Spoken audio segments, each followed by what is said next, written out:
Fala, meus queridos, tudo bem?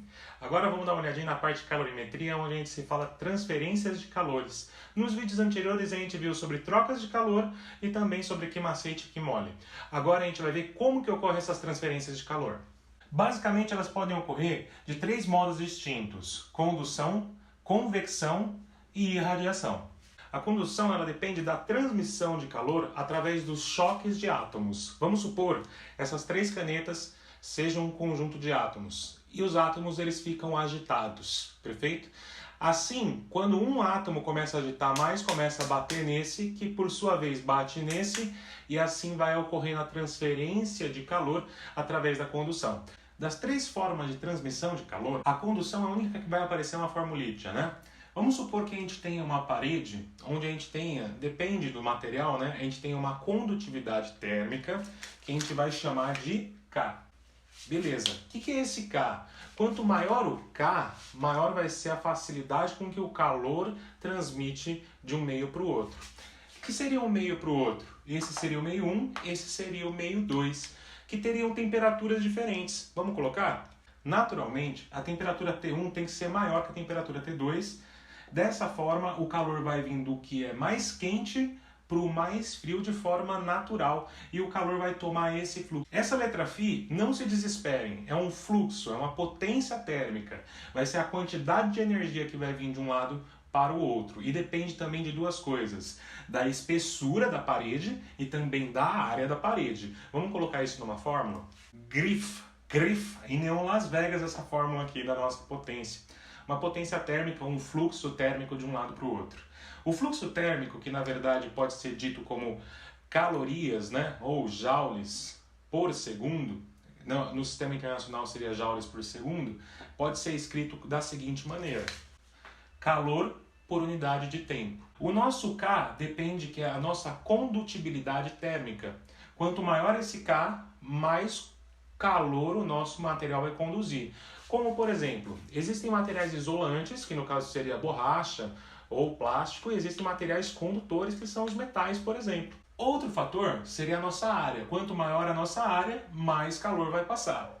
E quanto maior a diferença de temperatura, mais calor vai passar também. Dessa forma, se a gente tiver uma espessura maior, a gente vai passar menos calor de um lado para o outro por unidade de tempo. Essa é a nossa condução, depende, geralmente acontece, é analisado nos estados sólidos, mas também pode ocorrer nos líquidos e nos gases, mas basicamente a condutibilidade térmica nos líquidos e nos gases é muito baixa pelo fato das moléculas estarem muito longe uma da outra. A nossa convecção, ela diferentemente da nossa condução, ela depende de um movimento de fluidos. Vamos colocar isso aqui?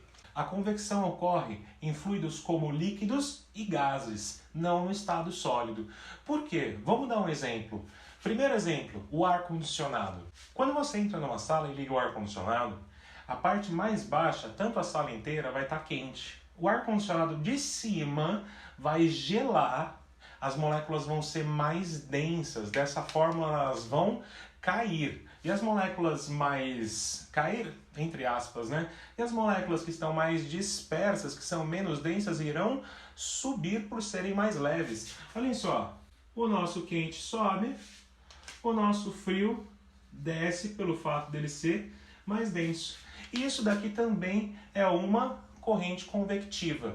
Isso não só ocorre em áreas condicionadas, pode ocorrer em outros lugares como, por exemplo, a parte de mudanças climáticas, meteorologia, até mesmo quem se utiliza de asa delta, se utiliza de correntes convectivas para conseguir fazer seu voo. Os pássaros também se utilizam das correntes convectivas para demandar menos energia no voo. Por último, a nossa radiação, que diferentemente da condução e da convecção, não precisa de meio físico para se propagar. Como a radiação faz parte de um espectro eletromagnético, tal como a luz, sinais de onda e rádio, raios gama, raios cósmicos, a gente vai se referir basicamente à radiação, nesse caso, como radiação térmica. Vamos dar uns exemplos de radiação térmica bem interessantes. Por exemplo, da churrasqueira. A churrasqueira, quando nós acendemos o carvão, ela não, na verdade não está emitindo calor nem na forma de condução, nem na fórmula de convecção, porque o ar é um isolante térmico.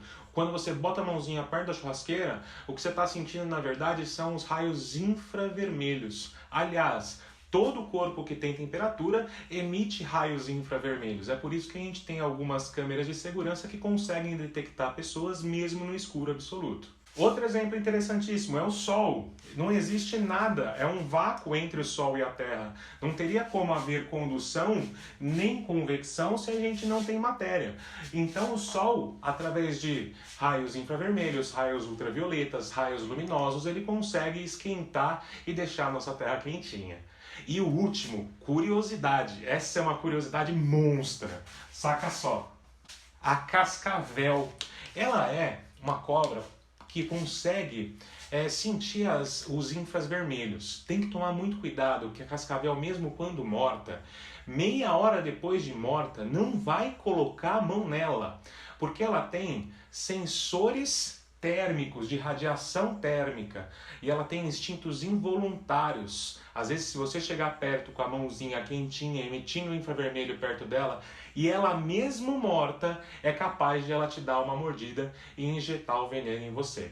Olha que coisa impressionante. É isso aí, meus queridos. Espero que vocês tenham gostado dessa aula de transmissão de calor. Por favor, se inscreva no canal, deem seu like. Se perderam a aula de calorimetria 1 e 2, estão aqui para vocês. Espero que gostem. Tchau, tchau!